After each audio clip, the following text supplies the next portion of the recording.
Ladies and gentlemen, welcome into another episode of the Straight Fire Podcast. It is a joy and a privilege to be here with y'all today, wherever you are, whenever you are listening to this. We just want to thank you for all the support you've shown, and we pray that you will continue to show it in any way that you know, whether it be through liking the YouTube video or 5-star rating on the podcast, just whatever you can do to support the podcast. We are so appreciative of. So today's episode is going to be focusing on a topic that is a very prevalent one in today, like we try to do with every topic. And it was picked out for us by Landon. So Landon, why don't you tell us where you got this podcast topic from and the goal, what you want us to learn from it today? Right. So, I picked comparison, and the passage that I'm going to kind of take us to kind of kick it off is going to be, I'm going to be quite honest, it's probably not going to be the one that most people would be like, oh yeah, that's a great passage on comparison, but I'm going to explain why I picked that passage out. But I think a compassion that shuts a, or compassion, whoa. That's a topic. We'll do that later. But, no, comparison is such an important topic for a lot of reasons, because a lot of people, and I'm going to go ahead and say most, everyone, in some aspect struggles with comparison. I almost said compassion again. This is just going to be a struggle. I wish everyone struggled with compassion. Right. This is going to be a struggle apparently for the rest of this podcast. But comparison, and kind of what I want us to do is just kind of look at it in a broad sense. What is comparison, and is it healthy for us to do? And if not, what can we kind of do to stay away from doing that? With that being said, I kind of want to take our focus to John chapter 21.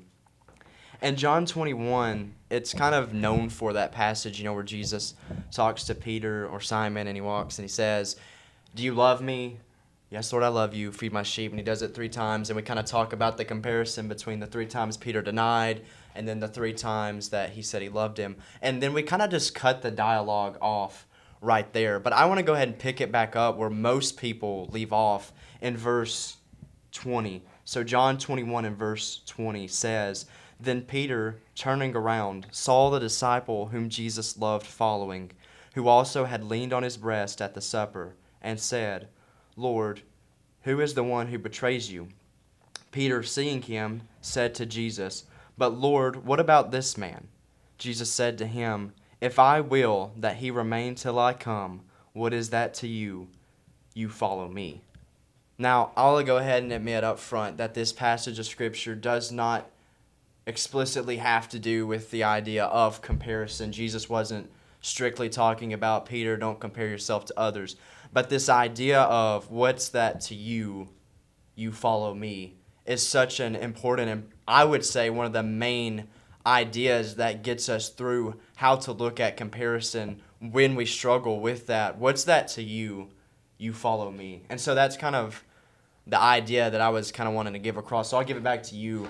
But that was kind of the idea. Yeah, I really like that. What is that to you, right? I think that's the most important question we can ask when we're dealing with comparison. Like, maybe you're praying to God, like, God, this person has all these things, and this person has a great relationship, and this person has, a great job. But, God simply says, what is that to you, right? It's your job to focus on what I've given you and what I want you to do. And so, Noah, do you have anything you want to say before we start, or? Yeah, I was just gonna add. I was thinking about, as Landon was talking about this topic of comparison. What Jesus says here. What is that to you? Follow me.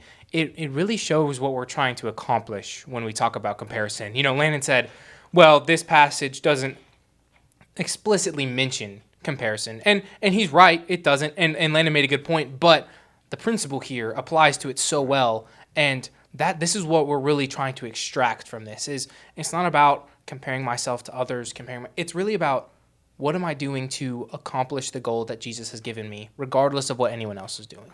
Right. So as we launch into this topic, I have some definitions or some questions that I want us to start with. And the first one is just, when we say someone is struggling with comparison, what do we mean? And where does that typically come from? I would say when someone is struggling with comparison, it means they are doubting their own self-worth. They're looking around at, typically, when we think of comparison, the first example we go to is you're comparing yourself to someone else, right? That's what it is, regardless of it's something you can do, what you look like, how well you can do this, anything you can think of. I mean, we all compare ourselves, and some of that comparison is good, like if me and Landon are both doing a job, maybe Landon's doing it differently and he's accomplishing that job faster. Well, I'm going to compare myself and saying, well, he's doing this faster, so let me do it that way, right? And that's constructive. But a lot of times when we say someone is struggling with comparison, well, going back to that example, if me and Landon are doing a job and Landon's doing it differently, what I'd say is, well, I must not be able to do this any good at all because I'm just not good enough, right? And when someone's struggling with comparison, they're looking at the world around them and they're saying, I'm just not good enough to do what I'm supposed to do. I'm just not good enough to accomplish the goals that I've been given in life. And it can be really crippling for people because, it shuts everything down because that self-confidence that they're supposed to have saying, yes, I can go do this, let me go do this, they're saying, no, let someone else handle that. And as we can see from the example we just looked at, that's not what Jesus is telling us to do. And it's a very big problem because it's stopping us from following the commandments of Jesus. It's stopping us from following the Great Commission. And it's stopping us, any of the commandments. If you don't believe in yourself that you can do them, then this problem of comparison, we have to get over it and we have to conquer it. And it is very hard. Right. I completely agree. Landon, do you have anything you would like to add to that? Most people, like people that study mental health and things like that, when they talk about comparison, negative comparison for the sake of discussion, they always kind of define it as you're judging yourself because no one knows you better than yourself by what you think you know about someone else. And that's why it becomes so negative because I can look like I have everything put together and then you look at what you think you know about me and you're like, wow, he's got his life together and I don't. I must be worthless. And so that's the problem with comparison is you're judging yourself by what you think about other people, and that's why it becomes such a big problem. Right. And the next thing was after when we say someone is struggling with comparison, what do we mean? We covered that pretty well, but where does that typically come from? Well, along the lines of what Landon just talked about, it comes from social media. And, you might not know this, but there's a great podcast about phones and spending time on social media. In fact, I think you can exit this one and scroll up, and it's right there. If you want to give that a listen. Just pause this podcast, scroll up, listen to that podcast, and then come right back to this right here. 1 second to let those people do that. Welcome back to the podcast. But no, it's just that idea of like what Landon said, like I'm scrolling on social media. I think Instagram is always the go-to. Like every time I hear this talked about, it's always Instagram, right? I'm scrolling on Instagram and I see this person with their life put together. And why am I even trying? Because that person is always going to have it better than me, right? So, and we can see people who live in the $1 million houses and who have the family that we want and who have the relationships that we want. But we didn't see the work that it took for them to get there. We didn't see the day-to-day struggle that they had. And so when we look at comparison in that case, of course it causes us to freeze and stumble because we're comparing our struggle with someone's destination, right? And they might not even be where they want to be. We're just assuming that because they have more than us, they have arrived and we're still on the long, rugged road, right? Yeah, and I was thinking about what Landon said. We compare ourselves to people's best and what we think is their best, and it's just, that's hard not to do, right? You're talking about that social media, but what's important to remember when we're comparing ourselves to people's best is it's not really about them. It's not really about what they think. It's not really about what the people around me think, whether I've made it. Only Jesus knows when we're supposed to be. When we are where we're supposed to be in Jesus Christ, excuse me. But, when I'm comparing myself to other people, then I'm missing the mark because I'm not supposed to compare myself to other people. We never were. If I'm comparing myself to this person's best, then that person, I'm like, that's the bar I'm setting is my ex-friend's, not ex-friends, but fill in the blank friend's best. That's such a low bar compared to Jesus Christ and everything that he offers us. Yeah. Some people might hit down too. Like, well, I can't compare myself to this guy because he has all these things that are better than me. But you know what I can compare myself to? This guy. This guy's struggling. He's down. So I'm just going to hit down at him, right? Like, I'm just going to tell him so I can tell myself that, yeah, I'm better than you, bud. Like, I have these things that you don't. I have a relationship that you don't, etc. And so we look at comparison, we look at us comparing ourselves to people who are higher than us, like, metaphorically speaking, but also it can be when we're comparing ourselves to people who are lower than us, right? No, were you gonna say something? I was just gonna add, what I thought of is, if you took any of the three of us, and someone came up to you and they asked you, "Oh man, I hope one day," or they told you, "I hope one day when I grow up, like I'm perfect like you are," I would laugh in their face, in a gentle way. I would laugh in their face because Right. me, like I'm nowhere close to making it, and I think if you ask most people, most Christian people. yeah, most wiser people, People who at least aren't narcissists. most Yeah. if you ask most Christians, and you said, "Hey, how are you doing? How are you accomplishing this so perfectly? How are you walking the Christian life so perfectly?" I mean, they would look at you and they would look at you like you were crazy. Like, what? No. Like if someone came up to me and said that, I'm nowhere close to accomplishing the Christian life perfectly. I fall so far from the mark. And that's why it's crazy to compare yourself to other people, especially just to the people you can see on social media, is because we all have problems and struggles that we're trying to overcome. And that's why, again, I said it before, only Jesus is worth our comparison. Right.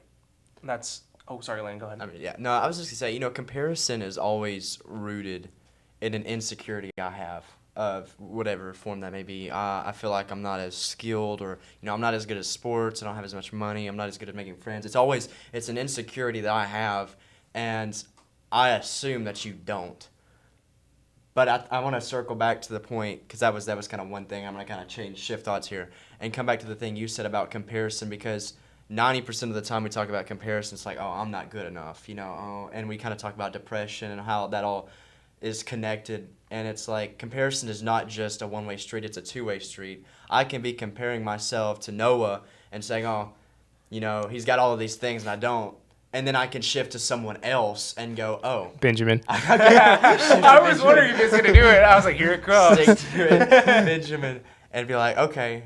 And I don't, most of the time, unless you're like a narcissist or someone, and most people don't start with, okay, I'm going to find someone that I am better than, or at least that I think. It just kind of becomes a thought of, oh, I have this insecurity, and then I notice, oh, I think you don't. Yeah. Yeah. And then it becomes a judgmental thing. And when I think about comparison, someone that always comes to my mind in Scripture is Paul. And you think about that passage where he said, I'm the chiefest of sinners. And then he would talk about, of all the apostles, I'm right here. And then you've got all these other ones. When he had these thoughts, I'm not going to call them insecurities, but that's kind of the idea that for us that we would instill here. I'm the chiefest of sinners. I persecuted the church. Jesus said I persecuted him. I did all of these horrible things. For us, that you fill in your insecurity. Here you are. You're at this spot. What do you do with it? Paul could have said, or at the time Saul, I'll never amount to anything. I'll never be the kind of apostle that I need to be. I'm not like Peter. I'm not like John. I didn't see Jesus face to face. I didn't have that closeness. I'll never be the kind of apostle that I think Jesus wants me to be. Now, he would have said that Jesus wants me to be, but it's what he thinks. And he could have said, okay, I'll never be good enough, so I'm just not going to try. Or he could have hit the other path and gone, I'm a pretty cool guy, The Holy Spirit is showing me what I need to write to these people and what to say. And, I'm converting all these people, and I'm starting churches in Corinth and Ephesus. I mean, look at me. Right. It's such a shift. And he didn't do either one of them. Instead, he said, I'm the chiefest of sinners, but by God's grace. And then we circle back to what Noah said. The only person that you should ever compare yourself to is Jesus. Yeah, and speaking of Paul says in 2 Corinthians 10:17, but he who glories, let him glory in the Lord. And then in verse 18, for not he who commends himself is approved, but he whom the Lord commends. So that's just such a good verse for describing this and summing this up. Again, there's very few passages in the Bible that mention directly, like, hey, don't compare yourselves to others. Yes, there are those, but we can take the principles here. We can take this principle here in 2 Corinthians 10 and really apply that to our lives. And if you live this out, then you're going to see, oh, I can't compare myself to other people, because then, like Benjamin and Landon have been like y'all have been talking about, well, I'm going to compare myself to this person down here, and I'm going to glory in that. But it's only about he who glories in the Lord. That's it. That's the only thing that truly matters. Right. So I would like to pivot to just another question, and the question of if someone came up to you guys and they're like, I'm struggling with comparison, like it's been really weighing me down, it's been causing me to stumble in my faith, whatever, and they said, I'm struggling with comparison, what can you say to me that will help? What are the answers you would give? Basically everything we already said. You know? Wow, okay. Yeah. So there's a podcast that I think you should listen to. I mean, but genuine. I mean, honestly, that might, there it is. But first, I would have to ask, like, what do you mean by that? Because as we've already shown, there are two kinds of negative comparisons we're talking about. Which one are you talking about? Because those are two different directions, and I need to know which one we're kind of struggling with. For the sake of conversation, let's say I've been struggling. Like this is. Let me give you a scenario. Right? Oh boy, that will make it. Yes, that will make it better. So there's been this Christian, and he's 17, becoming a church. Hey, wait, can we make a disclaimer? This is not about anyone. No, this is completely made up on the spot. Yep. There's been this Christian, 17, becoming a church, brand new. He started going to youth group activities, but he doesn't really know all the songs that everybody knows. He doesn't know everybody as well, and so he's been struggling with this idea of, well, these people are just so far ahead of him, he'll never be at their level. Right? And so what he's done is he's looked at his friends in the world and he started comparing himself to them, thinking he doesn't really need to be better because his friends in the world are just so much worse than he is. And so he's finding himself in this state of he's not good enough to be like the Christians he sees around him, but he's too good to be around the people in the world who are quote unquote below him. Right? So what are we telling this guy to help him, right? We just talked about Paul, and honestly, like, I was thinking that as you were talking about Paul, like, as already said, as Landon was talking about Paul, that's a really good person to study for new Christians, right? Because Paul wasn't held back by all the quote unquote inexperience that he had. He simply went out and started preaching what he knew. It doesn't take any great scholar to be able to preach the gospel. If you were taught the gospel and you were baptized, then you can teach that to other people, right? So for new Christians, I would say, don't worry about that. Don't worry about comparing yourself to all the people who have been Christians for years and years and years. Just do what you know is right. Do what you know is best, what Jesus told you and what someone obviously did for you. And then the second thing I would do is I would take them to Matthew 25. This is one of my favorite passages when talking about comparison. I remember I was presenting just a short devo on this a long time ago, and this passage just kind of jumped out to me and kind of struck me. And if you look at Matthew 25 and you look at verse 20, just going a little ways down, starting in verse 20, it says, "So he who had received 5 talents came and brought 5 other talents, saying, 'Lord, you delivered to me 5 talents. Look, I have gained 5 more talents besides them.' His Lord said to him, 'Well done, good and faithful servant. You are faithful over few things. I will make you ruler over many things. Enter to the joy of your Lord.' He who had received 2 talents came and said, 'Lord, you delivered me 2 talents. Look, I have gained 2 more talents besides them.' His Lord said to him, 'Well done, good and faithful servant. You have been faithful over few things. I will make you ruler over many things. Enter into the joy of your Lord.'"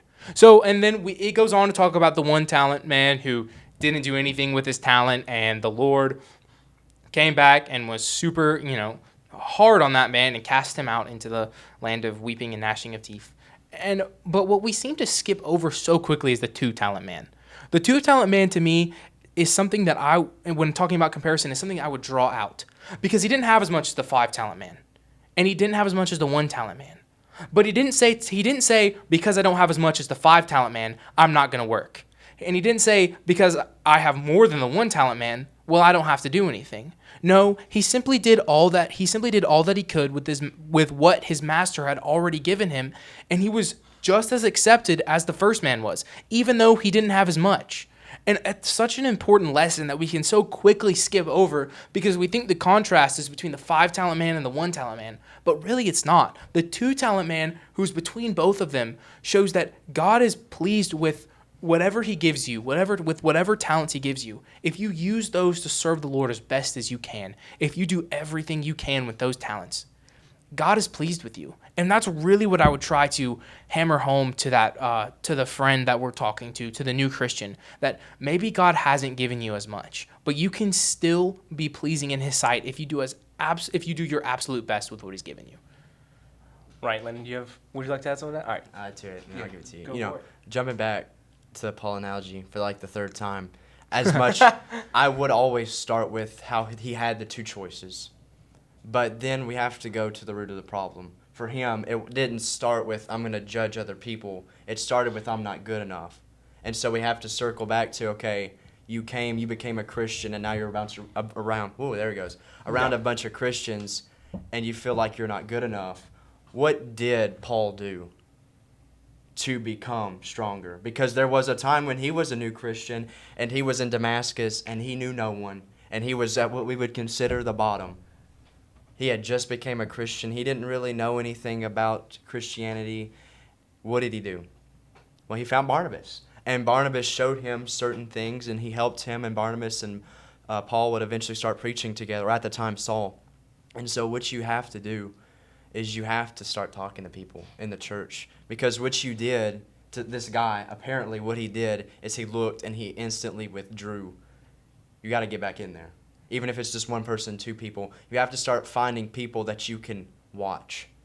Paul didn't just get up one day, or Saul, I'm a Christian now, I'm going to go to Corinth and I'm going to help set up a church. No, he followed Barnabas around for a while, and he learned what it meant to be a preacher, to be a Christian. And then you transfer into what Noah so perfectly set up for me as a perfect transition into the talents. Yeah, there you go, ahead, flex it.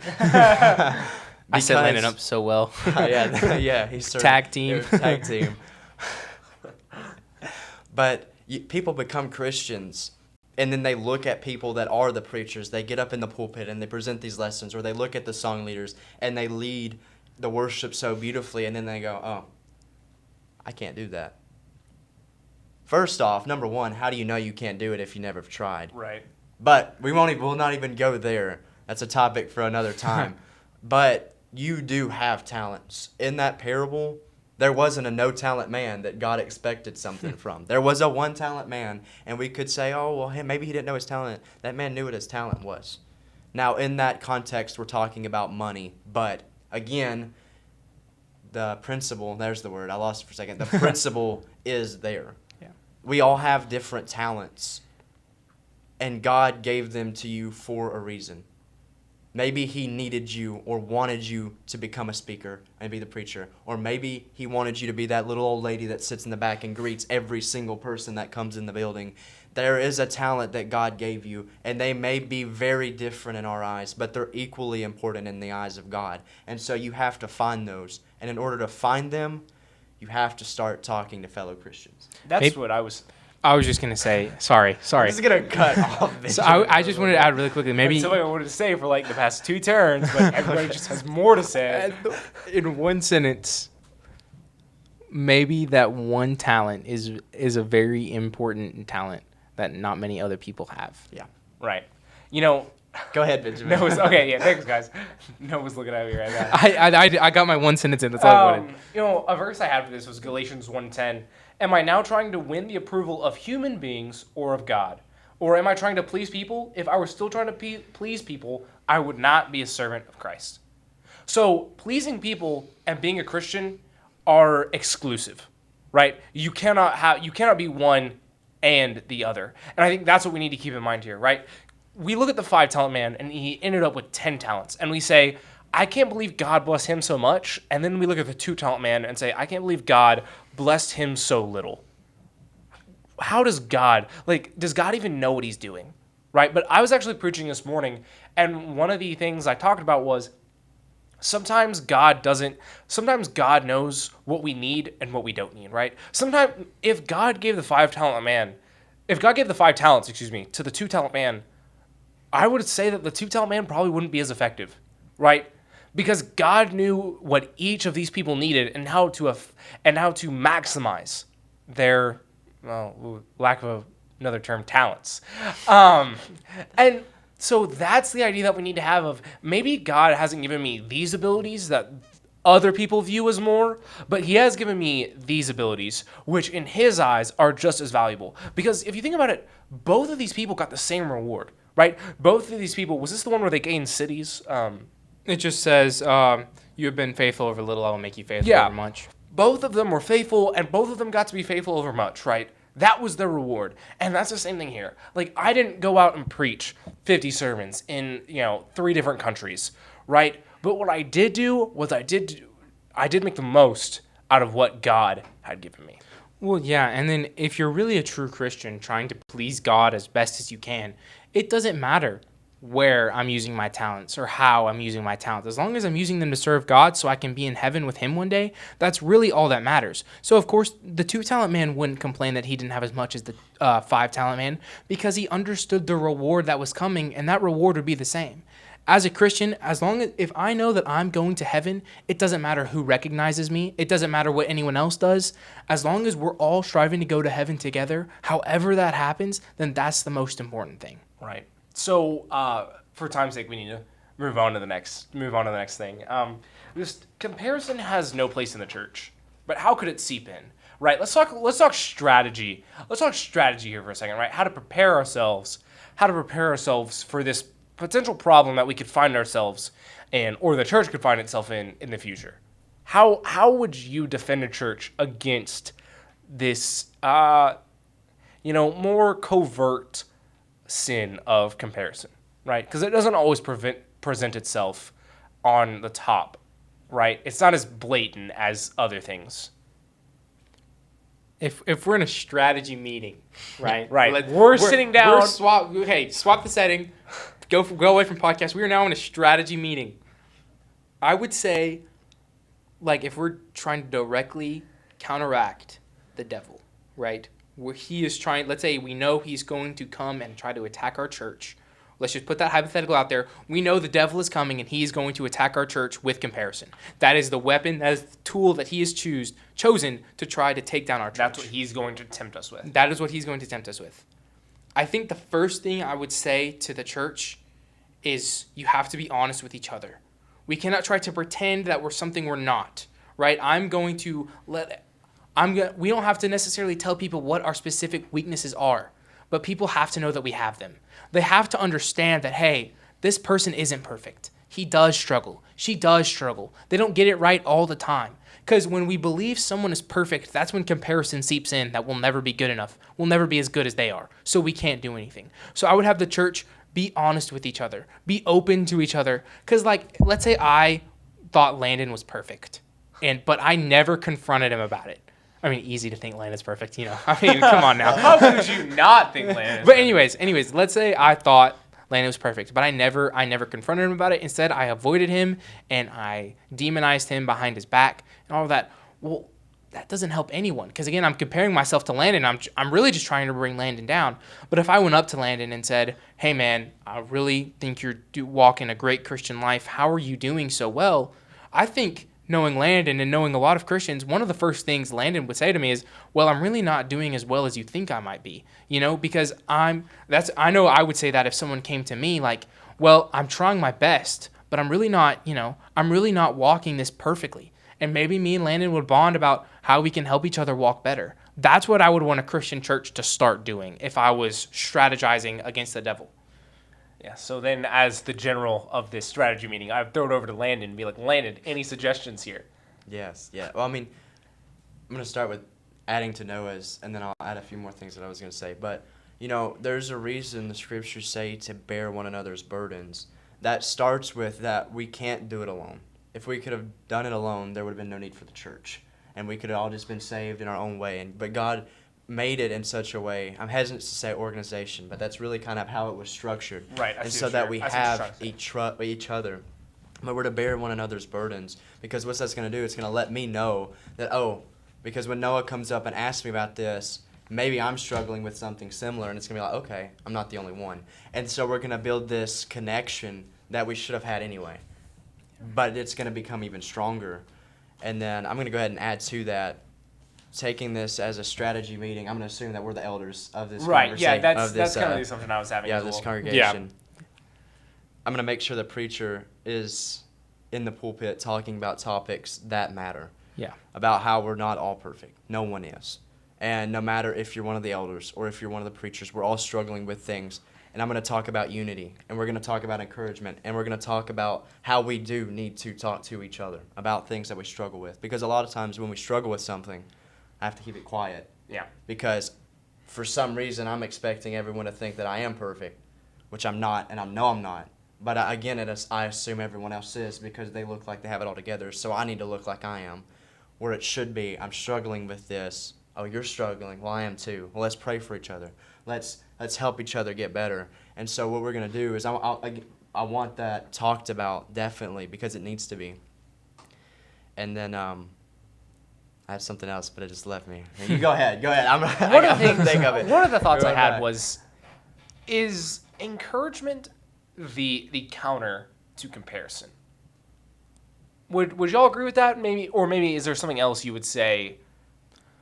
I think, because I was thinking about this too, I think there are a few things that are the counter to comparison. Like, for instance, if we're taking principles like Philippians 4:4, rejoice in the Lord always, and again I say rejoice. You cannot be rejoicing if you are comparing yourself against somebody, right? That's impossible. So if I'm going to follow God, if I'm going to follow God's commands the way that I'm supposed to, I can't follow this command that says rejoice in the Lord always. Again, I say rejoice if I'm comparing myself to people. Or like what you said for encouragement. I cannot be encouraging other people if I'm always comparing myself to them. At least I can't be encouraging them sincerely. So I would say, that is the counter. Is that the word you Yes, use? Definitely Yes, one of The major counter ones, to yeah. comparison. Yeah, but there are a few principles like that if you apply them in the way the Bible talks about, like we're trying to do, then there is no room for comparison. Right. Okay, so let's. Unfortunately, we are running out of time.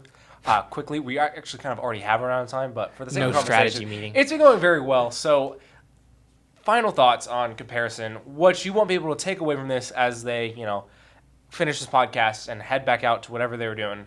What do we want people to know as we close?